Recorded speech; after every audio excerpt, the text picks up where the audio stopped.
Hello, welcome to Somerset News Network. Wow, it's all happening in the United States. Trump goes to the Super Bowl and is cheered like a hero from both sides. You know, you had the Chiefs and the Eagles, and they all cheered Trump. Brilliant to see. I got to admit that I saw it this morning. I didn't see it last night. It was on late last night here, and I was out for the count. But I did catch up this morning, and the Eagles won. How about that? I got that. And but I got to admit, I don't get American football at all. Not my game. Cricket, yes. Hockey, yes. Football, maybe. Hello. But cricket is my game. And when I was in the States, we went to Philadelphia, and there was a country club there. And it's got the oldest cricket club in the United States. Absolutely brilliant. I can't remember the name of it now, but they said, oh, if you're staying, you can play cricket for us. I was a bit younger and fitter then. But back to Trump. He keeps signing executive orders. Every time you see him at a press conference, he's signing an executive order. Now, what we want to talk about is draining the swamp. And what he's done is he's got Elon Musk into the Department of Government Efficiency. And they've got a few whiz kids working for them. Now, what we've also found out this week is that the Treasury Secretary says that 2 of the young kids are his guys. So they've got 2 guys from the Treasury in Elon Musk's team as well. They must have written like a computer program to get in and find out what's going on, like an AI program. I'm not into these computer language things, you know. But if you go on Data Republican on the website, it's loads of stuff is listed where the money's gone. And this is only the tip of the iceberg. It seems that the scam works is Elon Musk said that 93% of the money handled by USAID, not USAID, USAID, that's to fool you, you see, was fraud. What they would do is they would give the money for a project to different parts of the world. Condoms for Gaza. Now, would Gaza want 50 million in condoms? You know, I think it's just a label to put on it to give them the cash. I think it's bribery. And there's got to be backhanders going on somewhere. Like I said, I didn't want this channel to be Harry and Meghan, but this is a good example. The USAID gave money to an NGO, non-government organisation. They gave the money to another NGO. And that NGO gave it to Archewell, which is Harry and Meghan's charity, and last year they had 5 million.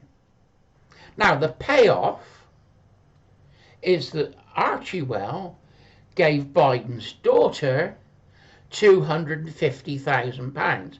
Now that's the payoff. Now if you look at Hunter Biden's laptop, you used to be able to download it as a PDF on the internet. And that's been now stopped. I can't get through Google and get to it now. But I managed to get a copy of it in the early days. Now there's a I don't know, pressure group, uh, writers, journalists, called Marco Polo. And they got the Hunter Biden hard drive information. They got a copy of it. And they went through every single one. And as you flip through the pages, every page, they had the crime listed at the top, the US code that the crime was, and what Hunter had done. Smoking crack, transporting prostitutes by plane from one state to the other. That's human trafficking in the States. He got money from Burisma, and they shared it out. It was given to Hunter Biden, but it was also given to Hunter Biden's uncle, Joe Biden's brother, and to his wife, and to somebody, the whole family all seemed to have money out of it. And they all had to give 10% to the big guy. And the big guy is thought to be Joe Biden. It's like a mafia family. That's the only way I can describe it. But this is not only just going on with Hunter Biden and Harry and Meghan. That's just examples of how the scam worked. And it's all fraud. Now, these Democrats that are so up in arms that Elon Musk is looking at where the money's gone and has cancelled it, were they on kickbacks? I don't know. Are their funds going to dry up? You see, we've got to get this right. The USAID gave money to the Clinton Foundation, Obama Foundation, and the Bidens through their charities. Now, if the charity is registered in Delaware, which a lot of them are, they only have to spend 5% on good work and in grants, donations. So they make 75% of the money. You know, it's fraud. It's outright fraud. And this is the swamp. And this is what Trump is sorting out.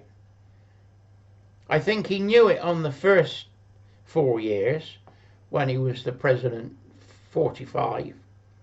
But he had too many rhinos around. For those of you who don't know, a rhino is Republican in name only. And Mitch McConnell is one. You got Liz Cheney, she's a Republican, but she was working with the Democrats. She worked on the January 6th committee. All that's now coming out. Oh, they've lost the documents. They're screaming and shouting at the nominees for government positions, for the cabinet, for Trump, telling them they're not allowed to destroy any documents. And what do we find? They've already done it. They've already been destroying documents. So, it's back to Elon Musk. He's gone in and found out what's going on at the USAID, and they've stopped the payments. I think somewhere along the line I heard that the food aid and the medicine aid is going to continue, which is a good thing. You know, if you've real aid, you don't want it stopped. But it's the corruption. They're giving millions for a Sesame Street program. You know, Ukraine, the president of Ukraine said we are supposed to have 177 million from the American USAID, but he says he's only seen 70,000 of it. Or 70 million of it, I should say. Well, where's the rest of the money gone?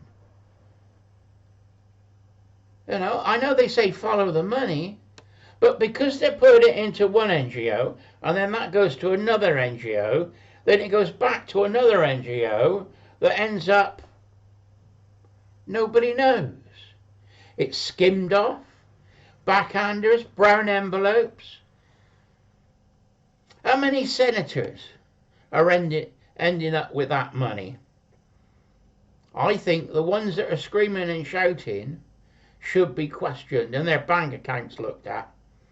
But then, look at Biden's. I think he had something like 20 different companies, and he was putting the money in from one to the other.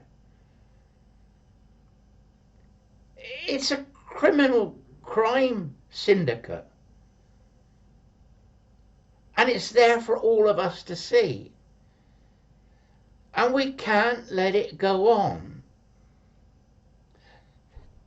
USAID even paid the BBC £2.1 million. Now, why is the BBC taking foreign money?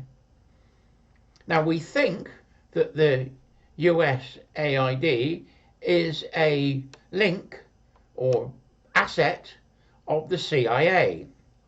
Were the CIA using that money to control the BBC? I don't know. I posed the question. But there was a report I saw on a video put that money that the BBC had at 3.3 million. I don't know what the truth is. This is all going to come out in the wash, and Elon, I should say, Musk is going to find it out with his team.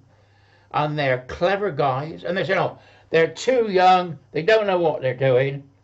Looks like they do, doesn't it? Looks like they got you by the short and curlies. You know, Hunter and the problems with his laptop. We could all see the crimes on the laptop thanks to Marco Polo that produced the document. I got the PDF. He was up to all sorts of tricks. He was in China with 2 Chinese hookers filming it and got the video. I couldn't play it here, or else I'd be banned from YouTube. Now, did the Chinese, were they a honeypot, and was he blackmailed? He becomes unreliable. And is he a Chinese asset? Because now we understand that Hunter has disappeared to China, so they can't arrest him. I wonder if there's a warrant out for his arrest. You know, Bonnie, the new Attorney General, was speaking and went through the crimes of Burisma. And I think they want the Congress to subpoena Hunter Biden, and then we can get to Joe Biden. But Hunter Biden's already got a pardon, which his daddy's given him. So what's going to happen? The only thing that they can do is tell the truth. Now, we know that Trump and Elon and the USAID department were going to lay off loads of staff. And they offered them 8 months' money until September and basically sacked them all. Now, laid them off, made them redundant. The judge has put a halt to that, and there's supposed to be a court case today, and I haven't heard anything about it yet. Well, if I was Trump and Elon Musk, what I would do is look at the paperwork, see who signed off on the payments, get them in for an interview, ask them if they know where the money went, ask them if they follow it up to make sure the money was spent on what it was supposed to have been spent on. And if it is fraud and they're a part of it, then sack them. And if they sack them, they won't need to pay them.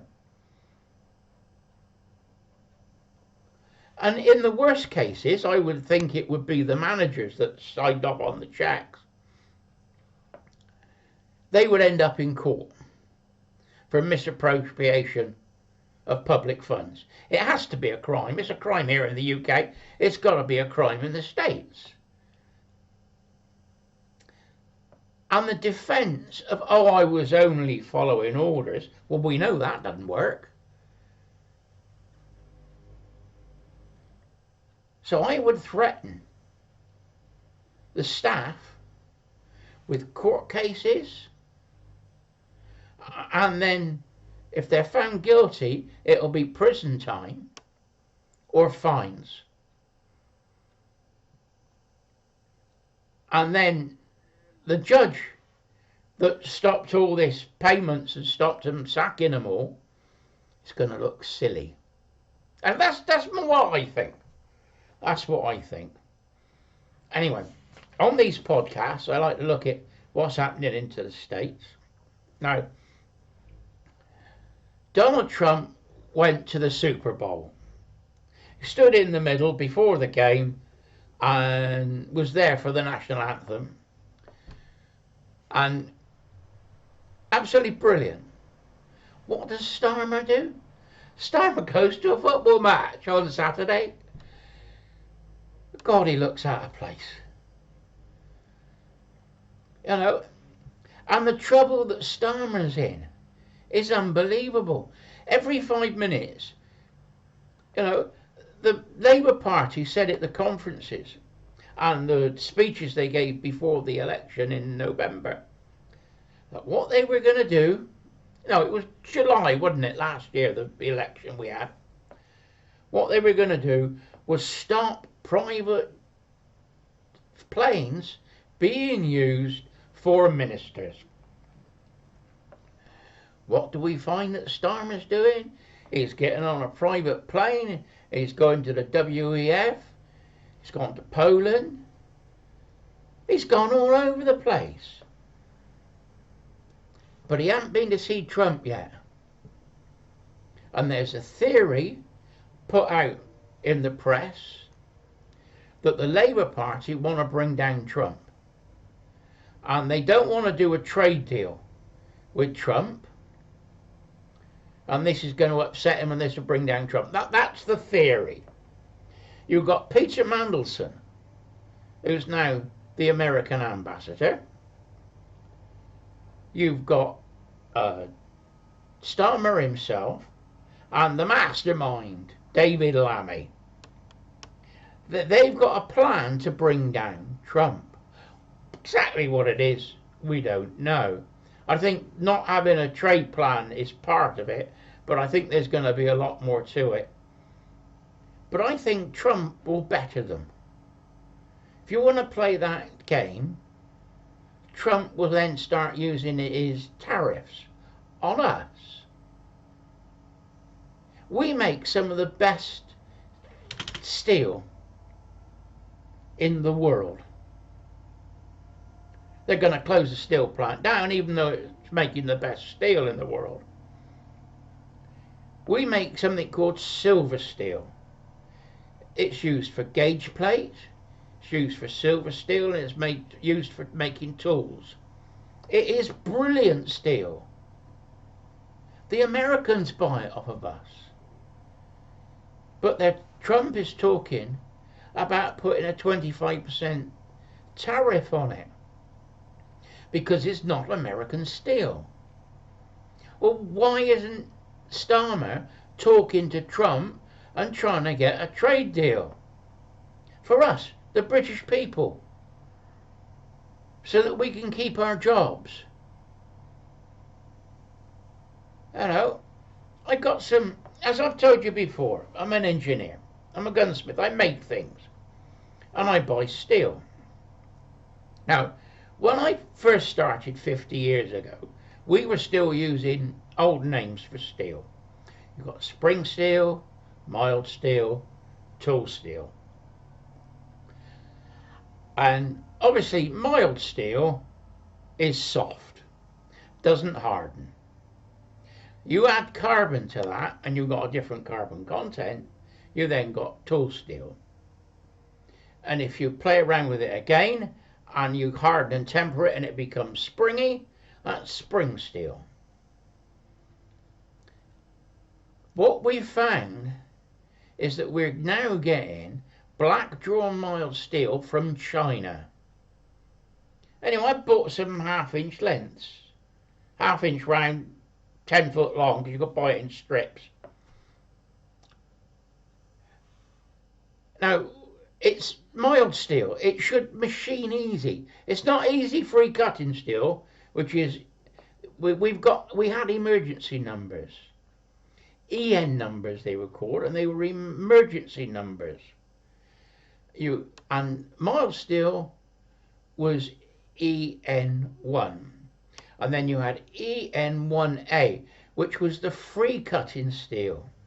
We used to call it lead-loy. I don't know why, but it's obviously got something in it that makes it softer than mild steel, but it's easy free cutting. So I got some mild steel, which would have been EN1. Now that should have been reasonable cutting, not as easy, lead-loy would have been, but it should be reasonably good cutting. And it's breaking the tungsten tip off my tools. I got tungsten inserts into my lathe, and I'm machining it, and I'm looking at it, and it's rough as hell, and I look at the end, and the end's broken off. I took it out, changed it round. You got 3 different positions, started again, and there was a hard spot in it, and it was slightly different colour. Steel, when you get it, it's sort of grey. Well, there was a little bit darker grey bit. Anyway, I got a file, and you can test steel, and being an engineer and playing with steel all my life, I could file it and guess the hardness of the steel. I put the file on it, and it flew right over the top of it. It was a little piece was glass hard. Well, in mild steel, you shouldn't get hard spots. And that's Chinese mild steel. Absolute junk. And that's what they're expecting us to work on. We should be keeping our steel plants here, and I hope that Trump cannot put the tariffs on so that we can still make steel and still export it to the United States. Anyway, that's my grime for the day. Trump, Elon Musk, and the rest of the cabinet are going to drain the swamp this time for good. He's only been in 3 weeks. I expect he's done signed almost 400 executive orders. Talk about hitting the ground running. And the press conferences, he signs them as he's doing press conferences and hands the pens out. Unbelievable. He's going to the Super Bowl and he's doing a press interview on the plane. He gets to the Super Bowl and there's a film that they put on at halftime, and it's all about Trump, basically Trump's history and Trump being elected. And that was in the halftime ads. That we think was paid for by Elon Musk.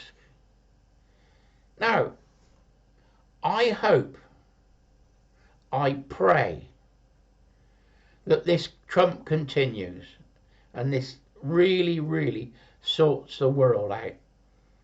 And Starmer, we've got here, has got to go. But the problem is, if Starmer goes, who do the Labour Party replace him with? There's nobody who shines. They've got over 400 MPs, and I wouldn't trust one of them to be in number 10. We rejected the Tories at the last election. Labour got in basically by default. They didn't get any more votes than they got. Well, they did. They got 1.7% more votes than the last election before that. So they didn't really win the election. They won it by default because nobody voted Tory. You know, we got a chance of voting Reform, and I'm now back in the Reform Party. Nigel Farage and his team have done a brilliant job. But there's only 4 or 5 of them. Is there 5 MPs? Not enough really to make a real impact. But Nigel Farage can handle the press like Trump can handle the press. And let's hope that we can drain our swamp here in the UK. Anyway, Ian, Somerset News Network, I've talked for long enough, I think. I'm going to get a bit hoarse. Bye-bye till next time.